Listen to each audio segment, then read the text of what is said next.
Can you guys hear me okay?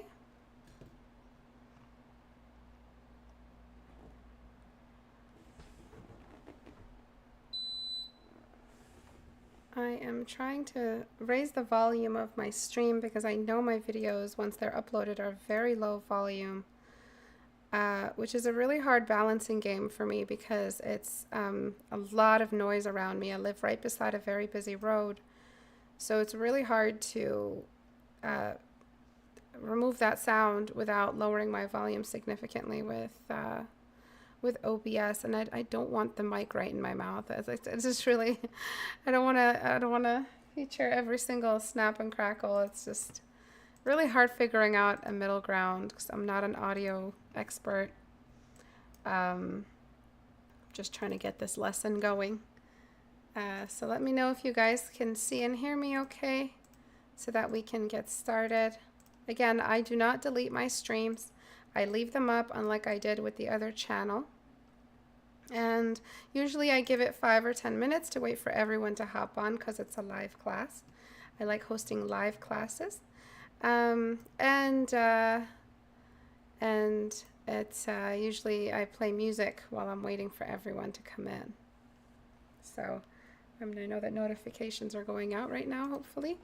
So what do I do here? What's all this about? What's this stream about? I stream every Tuesday and Thursday around 4 or 5 p.m. Eastern time. I usually announce the class before at the start of the day early on. This is my new channel. In the older channel, you guys will see my full index of videos. The full history of my videos will be visible to you guys. But this is my new channel, so I'm starting to build history on this channel a little bit and see what happens there. So that might be interesting, seeing whether or not this is going to work. This new channel is a bit of an adventure for me. I hope you guys stick around for this one. I upload the live streams, the classes, every Tuesday and Thursday. They upload directly. There is some construction happening around me. I'm so sorry about the sound. And if you want to join us on my open public Discord, you can. Go to istarak.com and click on this button right here. That'll take you directly to the Discord community. It's the free version of my Discord community. There is the paid version, which is just for patrons. Patrons get homework, assignments every single month. They get critiques. Currently, I'm implementing sculpting in all of the homework. We are focusing on master studies for this month. So you're picking your favorite artist that you want to mimic in your work, and you do a master study, and I critique your master study, and we talk about how to get to that level, how to implement their style in your work. A lot of people are choosing like an anime hybrid. A lot of people are choosing some classic art, classical pieces. So it'll be really, really interesting to see what the full body of the master studies will look like at the end of the month.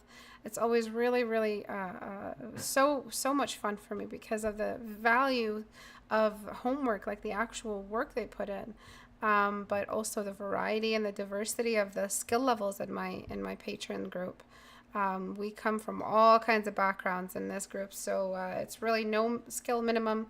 I adjust your homework to you, you adjust your homework to you. And it's just $20 a month, and you can cancel anytime you want. There's no full term or anything like that. I do offer private tutoring for anyone interested in that. That's, of course, a little bit more expensive and long term. And then there's the subreddit, all free. Everything in here is free. This is where you can submit your work for free, get it critiqued for free, as I'm about to do. Today I'm going to be taking a look at this piece and talking about form, which is one of the most ignored topics, I think, when it comes to content online. A lot of people like to talk about style. A lot of people like to talk about anatomy.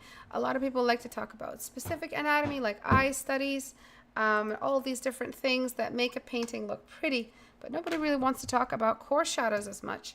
And so I really want to make sure we are talking about core shadows whenever we get a chance, especially for the new channel, so that we can have an actual piece to reference when we're talking about form. I can tell you, hey, go to this video. So again, there's no noise cancellation for this. I'm just running an experiment. See how bad the surround noise really is, the surrounding ambience. My fan that's running in this 100-degree heat. the construction outside, the cars outside. I am very sorry. I just want to figure out what the middle ground is where it's not too low, because my previous videos, the volume was so low. I'm blasting it and I can barely hear myself. So I'm trying to find something in between. So can you guys see everything? Okay, so let's talk about this piece. What happens when we paint light is we are really not talking about art as a creative thing anymore, because you can't be too creative with the laws of physics. Write that back to me. By the way, sometimes I ask people to write things back. It's like a way for me to get you guys to write it down. When you write something down, you remember it better. So sometimes when I make a point, I'd like for you guys to write it down somewhere, or sometimes people on the live stream just write it down and message me on the actual live stream chat, and that way they can write it back to me and remember it better. So a lot of the laws of physics are not optional. They're not an opportunity to be creative. You can't be creative all the way. For instance, if the light in our world was not behaving the way it's supposed to, we would not see things the way we're supposed to. We would not understand where the ground ends, where the sky begins. Images start to blend together. The laws of physics are broken. So imagine the laws of physics broke in this world. So we need a minimum level of reliability for the laws of physics. So what does that look like? Why is that relevant in an illustration? Well, the laws of physics are very, very basic. They're actually very simple, deceptively simple. But in the world of our drawings, they're very, very simplified. But we still have to study the laws of physics. And they're not a lot. And this isn't a physics class. And I'm not about to give you a formula. This is very basic stuff. Okay, guys? And it's something you're more than capable of handling. Laws of physics, law of physics number 1. The laws of physics of light are like a handful. But number 1 is it's always a straight line. The ray of light is always a straight line. It will always be a vector, it will always be a straight line, it will always travel only in straight lines. Yes, light can bend. Yes, we've seen it bend in this universe, but not in your drawing. We're going to stop there. That's where we stop. All right? Light travels in a straight line. Now, if it's traveling in a straight line, it can also, once it bounces off a surface, and it will bounce, so the second rule is that it bounces. Once it bounces off the surface, it will bounce in another straight line. So it will continue traveling in a straight line, but it'll get thinner. It thins out with every bounce. It also thins out with distance. Let's just say it thins out with distance, meaning that the further you are from a light, the less you can see, right? Very basic. Okay. So it's a straight line. It bounces off surfaces in a straight line, so it continues as a straight line, and it thins out. All right? It casts a shadow, but its casting of shadow is also a consequence of the fact that it travels in a straight line. So it traveling in a straight line means, this is the box, right? It's sitting on a surface. The light is shining upon it. The light can't just change direction and be like, ooh, I can see you. No, it can't do that. It can only travel in a straight line, meaning that it hit here and bounced, hit back here and bounced, hit here and bounced, hit here and bounced, hit here and bounced this way. Also emanated in every other direction if it's an open light. But the only place it didn't hit and bounce is right here, in the shadow, in the space behind the object. That's why we really need you to believe me when I tell you it travels in a straight line. So it hit here and bounced right beside the shadow, wherever the edges of the shadow are. But it did not hit everywhere and bounced. Okay? So wherever it did not bounce and land, wherever it did not land, we have a cast shadow. So it casts the shadow, which is a result of the fact that it travels in a straight line. Now let's talk about the object. This is all light stuff. Let's change the color of the pen and talk about the object. The object, imagine out of every surface area of every single object, be it a sphere, a cube, whatever, there is a perpendicular line coming out of every atom, of every square inch, of every square atom, okay? there is a line that is perpendicular, perfectly perpendicular from that atom, which makes no sense because an atom is so small. Anyway, let's just focus on the point I'm making. That straight line is going to be perfectly perpendicular and also straight. Right? This is the surface area. This is the direction. This is the exposure. Right? So on this flat surface, anywhere you go on a flat surface, that line is pointing in the same direction. Because that's what a perpendicular line would do on a flat surface. On a curved surface, it's a whole other ballgame. Every little micro movement in any direction, the perpendicular line has changed. Why? Because if you zoom in just close enough into this small little neighborhood, their assigned line, which truly is perpendicular to the surface it's on, is not necessarily going to be perpendicular to the same surface it's on. Let's say the Eiffel Tower, it's a straight line coming out, it's running on a straight symmetry line coming out of wherever it is. But the CN Tower across the lake, across the pond, let me see if I remember what the CN Tower looks like. The CN Tower is also a perfectly straight line coming out of but it's on a sphere. The sphere isn't flat. Do you understand what I'm saying? So that's why when we shade a sphere, we shade it with a soft brush, because every single movement you're moving the brush is a new position that the light has changed. And that results in a curve. That results in a total curve. And that curve means we need to use a soft brush to transition the light. Believe me, I know we're shrinking visual art into just a couple of phrases and rules, but I promise this is just as much as it gets when it gets to math or rules and stuff like that. So which one is easier, would you think, to shade? The one with flats or the one with... I think the one with flats is super easy to shade, which we call a polygonal shape or a geometric form study. Those are the terms I use. Geometric meaning that we still maintain our angles. Our perfect angles are there. They are present. We haven't deleted the angles. When you have a curve, you no longer have an angle. I mean, you could average out an angle within the curve, but you know what I'm saying. All right, so let's get all of these scratches out of the way. So don't forget these rules, write them down. So when we're talking about the way you shaded these, well, something's not making sense. If the light is emerging at a straight line and the surface area has been revealed with this perpendicular line, right, then that means between this red line and this blue line, we have the most exposure. They're looking at each other. Imagine each one is an eyeball and they're like, hey, what's up? And they're having a conversation. But the one on the bottom right here, it's an eyeball. She's completely ignoring the light. She has completely ignored the light. This eyeball right here, she's looking this way. Her perpendicular line is completely gone. It's completely out of the picture. So between these two surfaces, this one is the brightest and this one is the darkest of the ones we can see from our vantage point.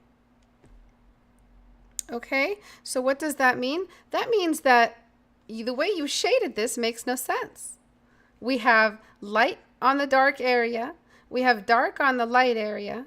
You kind of just made it look like an abstraction of what geometry would do in this type of scenario instead of what it actually does.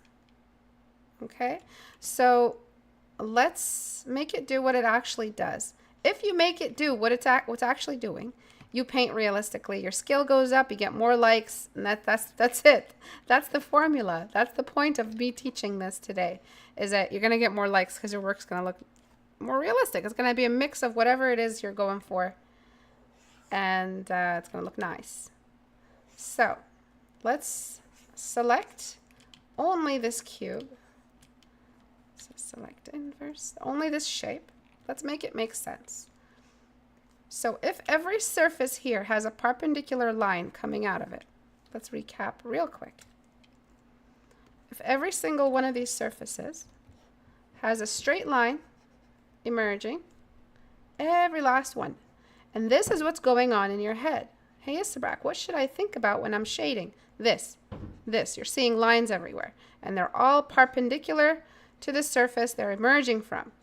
You're just trying to get the general idea of that perpendicularity, if that's a word. All right. Okay, so you're seeing this, right? So which area of all of these arrows would you think is the brightest section? I would say it's the top left section. The light's coming in from the top left. And so this top, did I say top left or top right? This top left section, the light's coming from the top left. They're facing each other. There you go. So what I'm going to do now is I'm going to do that. I'm going to create a real division between the light and the dark section. Oh my goodness. What just happened? The light and the dark section. Why did I press no? I thought it was just another one of those prompts. Excuse me. My brain is firing on all cylinders right now.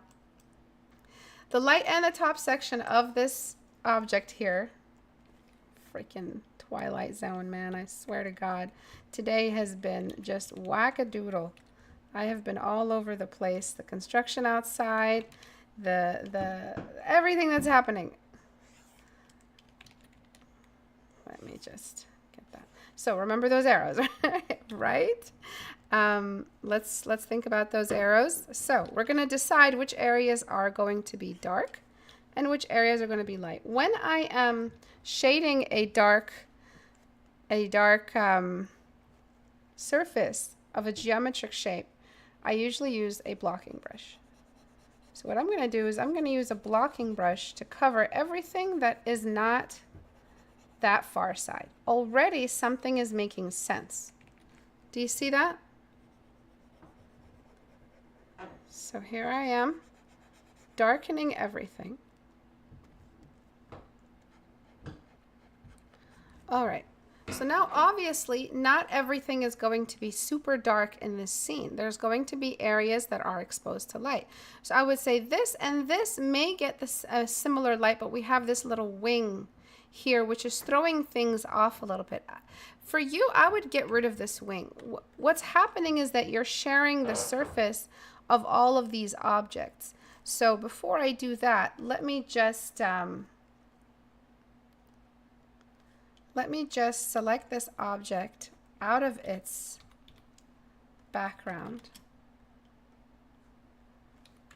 so I can show you what to do with it.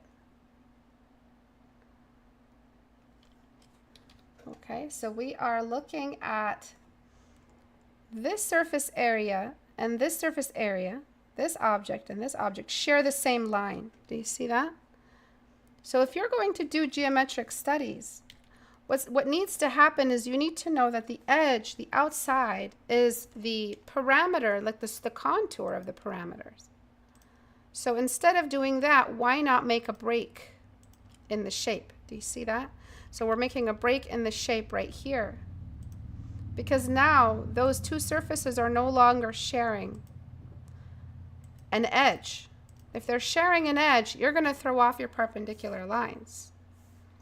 We got rid of that edge, and then we have that. So let me do this one more time.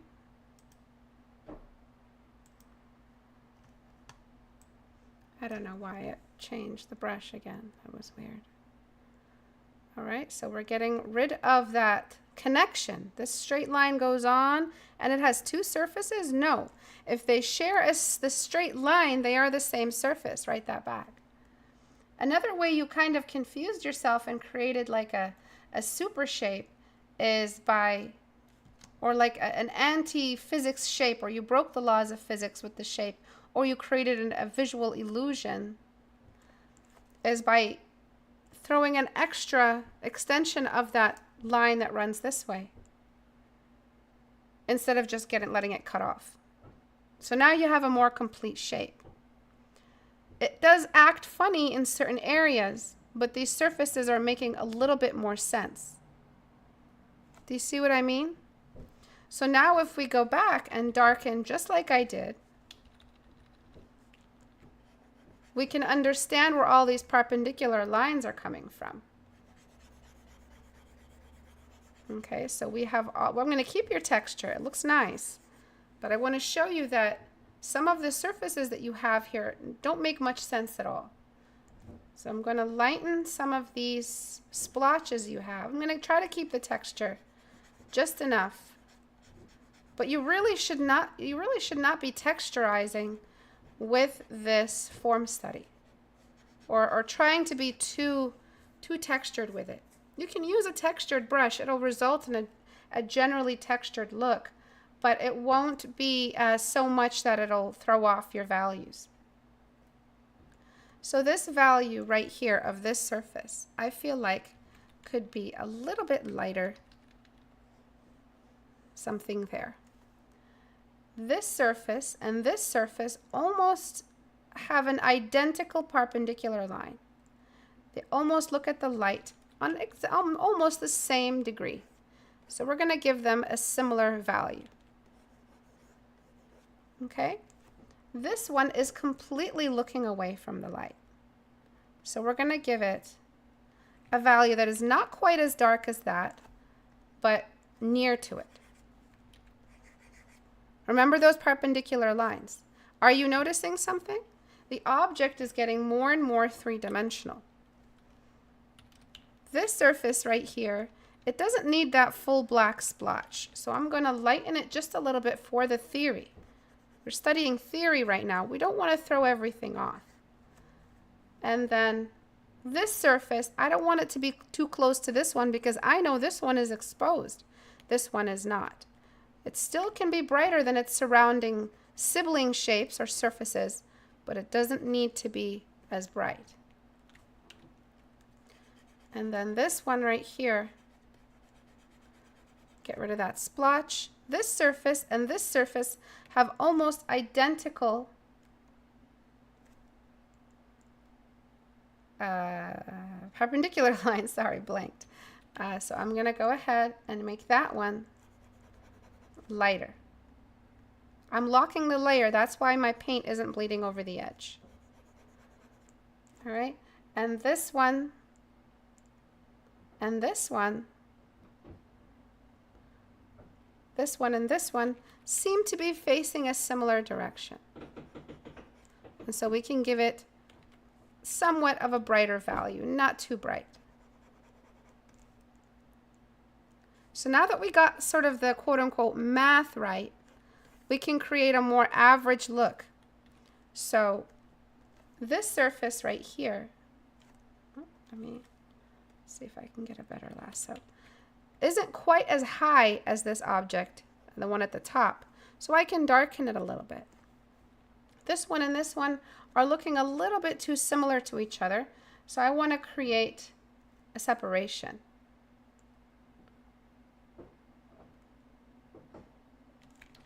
What's going on? Why is it flipping around so much? Okay.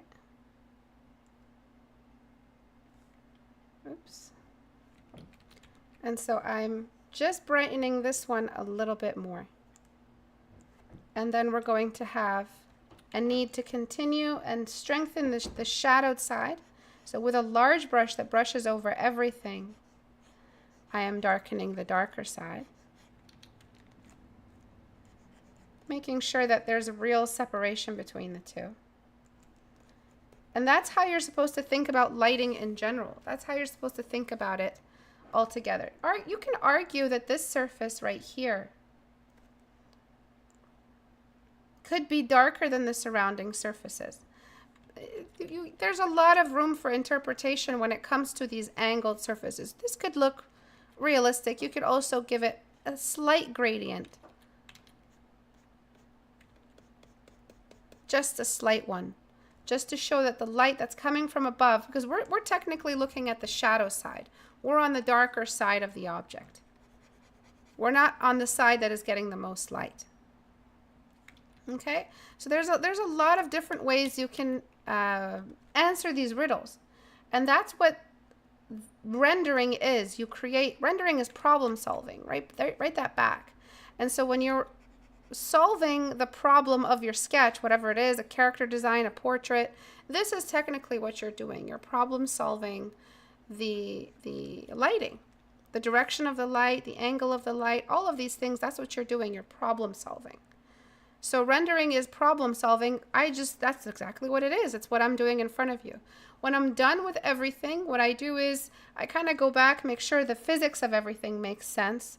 So this surface could have been a bit more flat towards the back, just to make it look grounded on the ground it's on top of. But again, that's something I would do. You don't necessarily have to do it. And if we were to talk about where the direction of considering how bright you made it. So let's say this surface right here isn't as bright as you made it. Let's say it's more of a medium.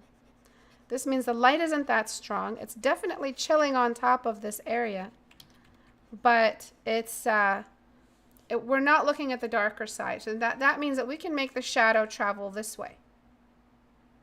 We can make the cast shadow, which I'm about to add, travel that way. So I usually, to make a cast shadow, I just get the darkest value, put it on darken. What the heck? Okay.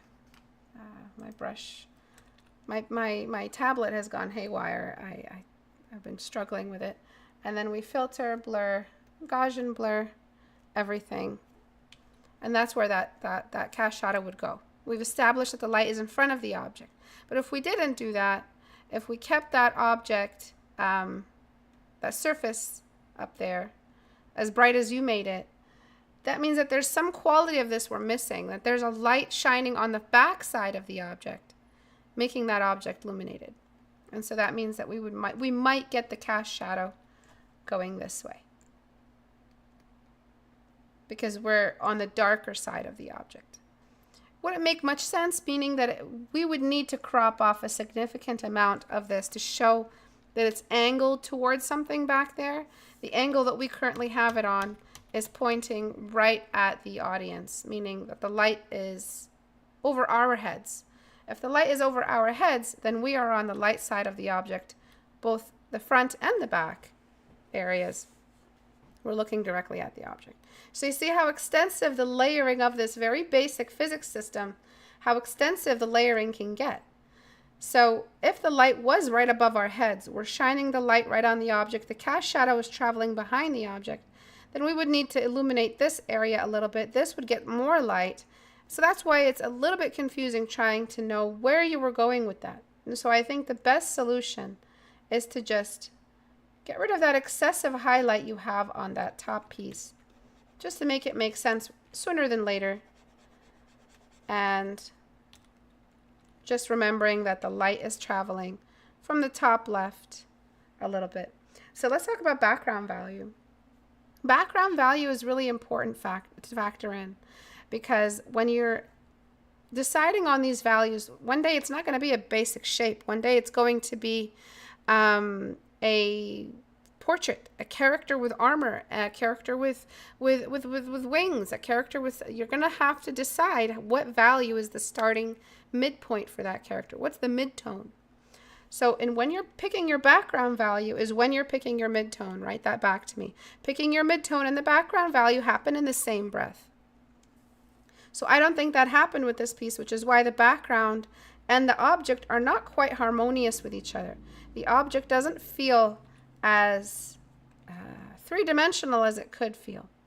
So I'm like darkening the object a little bit. We kind of have an accidental outline over here. Let me just lighten that. Let me get rid of it. We can darken the object. We can mess around a little bit, push the illumination a little bit. So let's talk about the terminator line. The terminator line is right here.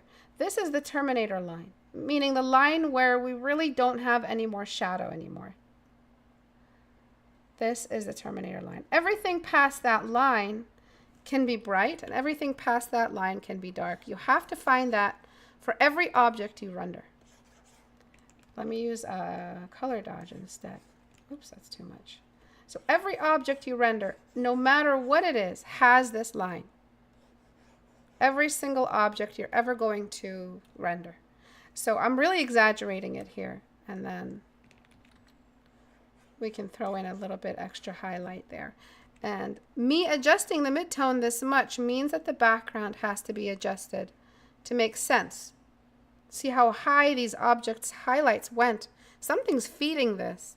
Something's adjusting this midtone to be this bright. It must be so bright it can also affect the background.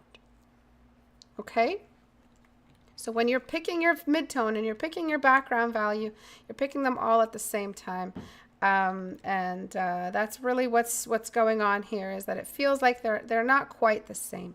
So let's take a look at where your values were before. Do you see how you jumped around quite a lot?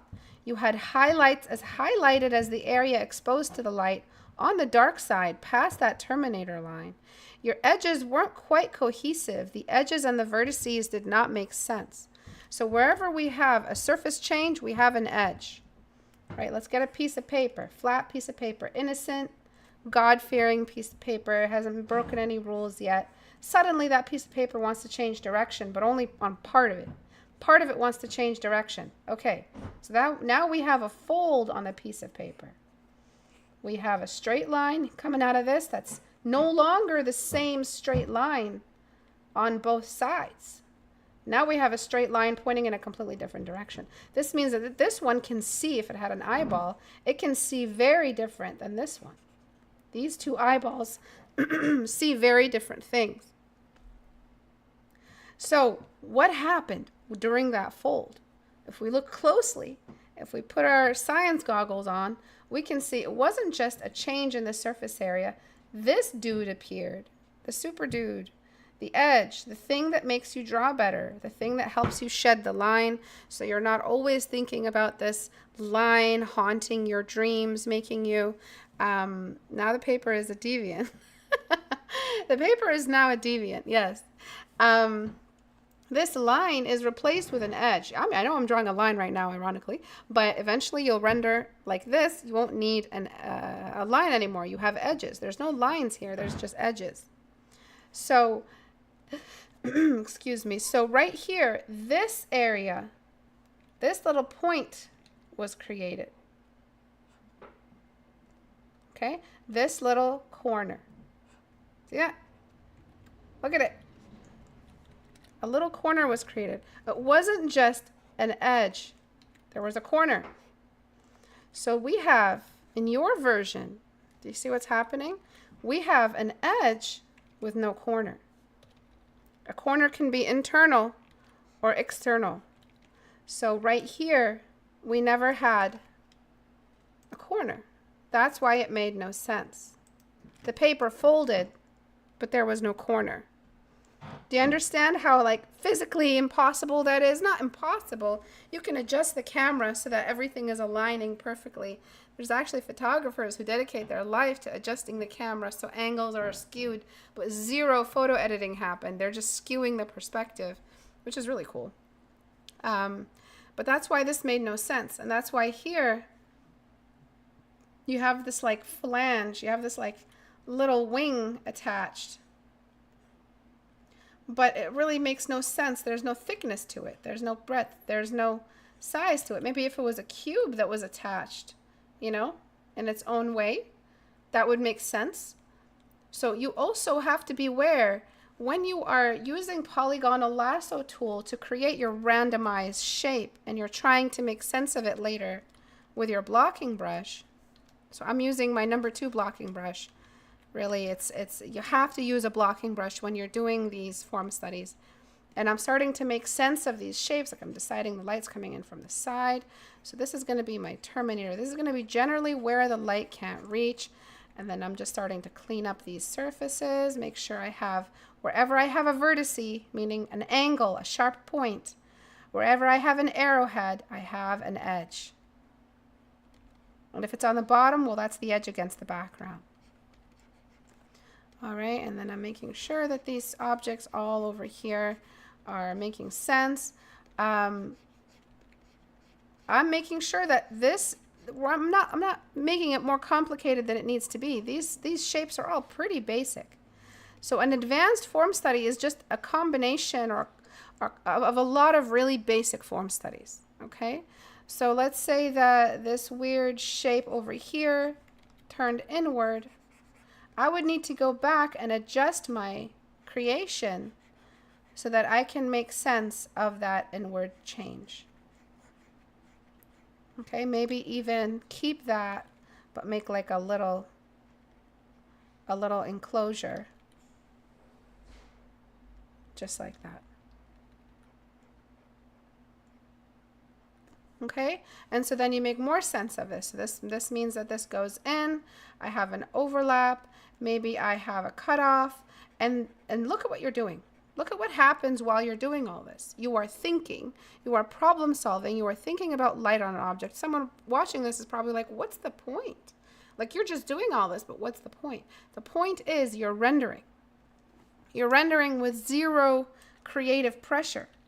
You don't have to decide which color hair goes with which thing and which reference you need for which jacket and what character's backstory is. You are getting rendering points with zero creative pressure. So this is the rendering potential for let's imagine this is a graph, this is time rendering potential for a form study. Let's look at the same graph for rendering and time, or skill development and time for an illustration. It probably like plateaus.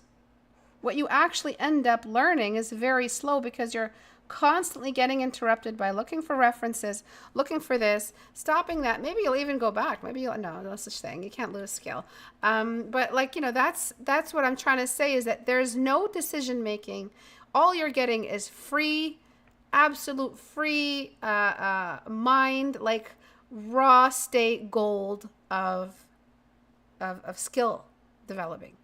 And that's amazing. I mean, people pay good money for that. And you can get that from just a form study.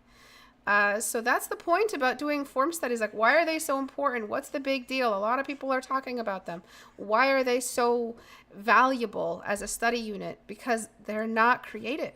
It's all science. It's all skill. You're teaching your brain a skill with no strings attached. You don't have to turn it into a masterpiece. In fact, stop your masterpieces ASAP, because you don't need to do those anymore for a little while if you want to hustle build all that crazy good rendering skill that sets your work apart from those in your group.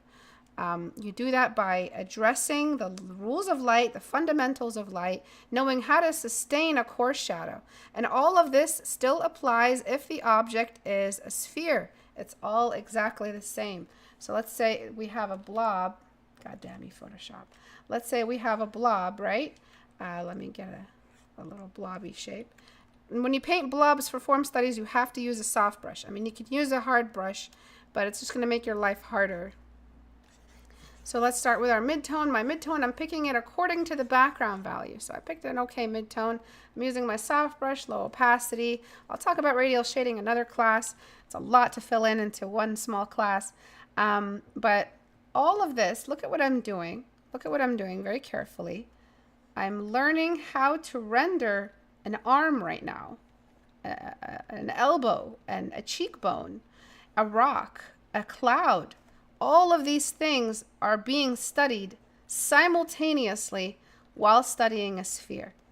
There are many objects that are geometry based and many objects that are sphere based. And all of these objects are studied simultaneously when you do form studies. All right, so I'm just letting my paint sculpt the sphere shape out. This is what's happening. A lot of you skip these and wonder why your skill isn't moving. A lot of you skip studies like these and wonder why you have the same skill as 4 years ago. I mean, imagine in those 4 years you did, what, 50 form studies? You would not be the same artist. If you looked at two parallel versions of yourself, two different dimensions, in one dimension, the version of you didn't do form studies, and the other, they did, but it was just like 50 of them over 4 years. The one that did is going to be significantly better than the one that didn't, just because of those 50 form studies. I guarantee you that. I bet my life on that. That's how serious I am, Mr. Mac. It's not that serious. No, it fucking is. It's really fucking serious. Okay, this is serious business. 4 years passed and you haven't learned anything? 4 years passed and you haven't developed art yet? Like, you haven't developed more skill? No, absolutely not. That is not acceptable. I'm also kind of a type A, so I really like, min-maxing. But yeah, I really, really cannot stress enough how simple these are, but how effective they are, how important they are in your skill development. You gotta do it. And they're so much fun. You're gonna love them. You're gonna learn to fall in love with them. You're gonna learn to love them. You're gonna fall in love with them. And next time you go to do an actual piece, next time you're rendering your original character's arm, you're just gonna be like, whoa, that happened fast. And the amount of times I hear that in private tutoring with my students, like, hey, yeah, I was actually expecting it to be really difficult to do the arm, but it was just surprisingly so easy. And that's when I chime in with my bell. That's the form study. That's what made that possible. The form study is what made it easy. And it's like any other exercise you do in anything, be it physical or any other field of study. If you practice the fundamentals in a way that makes them directly accessible to you, you are just rendering 3 dimensions, you are pulling off a lot of skill and with very little effort, because you did targeted muscles, and you targeted the muscles of rendering, of problem solving in your brain when you did these form studies. Just these form studies in grayscale. Yes, you can evolve into color as you get better, but you got to kind of learn to understand that core shadow, the bounce light, the light environment. There's so many things happening at the same time. The background is affecting the midtone that we picked. Excuse me, lasso. All right, the background is affecting the midtone that we picked. The light object, the light is affecting the background that we picked. The light is affecting everything. Nothing really affects the light other than the light itself. Or a black hole, but there's no black holes nearby, so I guess we're good. And the object affects itself. So this surface here is bouncing up this way. Light is bouncing everywhere in straight lines, and yeah, that's rendering. That's how you render better. Pick any amazing artist that makes you cry blood every time you look at their work, that makes you cry hot tears. You're just like, when will I ever get this good? Give that artist to me. Let me look at their work. I will tell you, oh, that's a cylinder study right here. That's a polygonal study right here. You could have learned that easily when you did this. Do a master study. We're actually doing master studies in my apprenticeship group, which you can join through Patreon, by the way. And you just start to realize that the most advanced pieces, that art that just makes you want to sob, is just a combination of many of these guys and the polygonal guys, the cubey guys, and the sweetie little curved nice guys. Okay, that's it. It's not complicated. It seems complicated when I'm saying, oh yeah, laws of physics. But when I explain it to you, it's just mileage. And eventually, I mean, you could sit here for an hour. You could watch this class 50 times if you want to. You can do that. But it's not going to change your skill alone. You have to go and do it. You have to go and do the thing. You have to go and move your hand, start doing the study. Get the mileage in, get your hand familiar with the brush and this process and the background. Get your brain used to asking the question, how does the background affect the object, and how does the light affect both? How does the object affect itself? Get your brain used to these things. I swear to God, in a year, this time next year, your rendering skills will be through the roof. Drawing a hand will be easy. Drawing hair will be easy because you'll see the form in there. You won't be able to ignore it. You can't ignore it. It's like to get schematic vision or something, like Iron Man or something. You start seeing everything broken down into basic shapes. That's artist vision. That's the master vision. That's what you see when you get so good at rendering. You see everything in its pieces. And what's more badass than that, right? So that's all I wanted to talk about today when it comes to form. I feel like the new channel needed a dedicated day of rendering, just to talk about forms, just to talk about all this stuff. It is a lot, and I know I kind of stumbled over my words here and there because it's all trying to come out at the same time. I only have one orifice, but I have a million thoughts about one subject. So I'm sorry if I kind of made it a little confusing. I do try to make my teaching easier, but what will happen is that I will revisit this, and that's how I teach. If you're new to this channel, I'll revisit this in some other critique, Well, whose work am I even looking at right now? This is a member's work, a student's work from my free subreddit. You just got to go to istabrack.com, click on the subreddit icon right here. That's where they submitted this. That's where I grabbed it and talked about it today in class. So go here and submit your work. I'll most likely critique it. My class, my master class, is on sale. What is my master class? Well, this face right here is rendered in front of you from nothing but a sphere, a little egg. I teach you how to render the egg, and I teach you how to turn that egg into a face, and it's 50% off right now for anyone interested. You do not have to be super good at drawing to follow this class. I know I call it a master class, but you don't need to be a master to do it. You just need to sit there and think about what's happening and how it can affect your work. If you're a list lover like me, I love lists. The whole class is also attached beside the video. It condensed into a booklet. That's an e-booklet that you can follow along with, and it's a list of every brushstroke and where to put it. And I give you templates. If you don't know what face to pick, if you don't know what face to start with, I give you a template. And you guys can adjust your features according to it. I teach you how to render the little crease in the eye. I teach you how to render the pupil. I teach you how to render the nose and the structure of the nose and the geometric shape equivalent of the nose and the mouth. There is no punch I pull with this masterclass. Recording this masterclass actually caused me to lose my voice. I recorded my ass off. So it's 50% off right now. And, aside from teaching, I do consider myself a portrait specialist. So a lot of people do. So if you are interested in perfecting your portraits a little bit, pushing them a little bit past their current limit, a lot of it, please consider getting my masterclass. I do offer Patreon for those who want assignments and, homework and deadlines. And my subreddit is free for everyone. All of this can be found at istabrack.com. Thank you guys for joining today. I'll see you guys this Thursday at 5 p.m. Eastern Time. Bye, guys, and thanks so much for coming out to the live streams. I really appreciate it. Bye.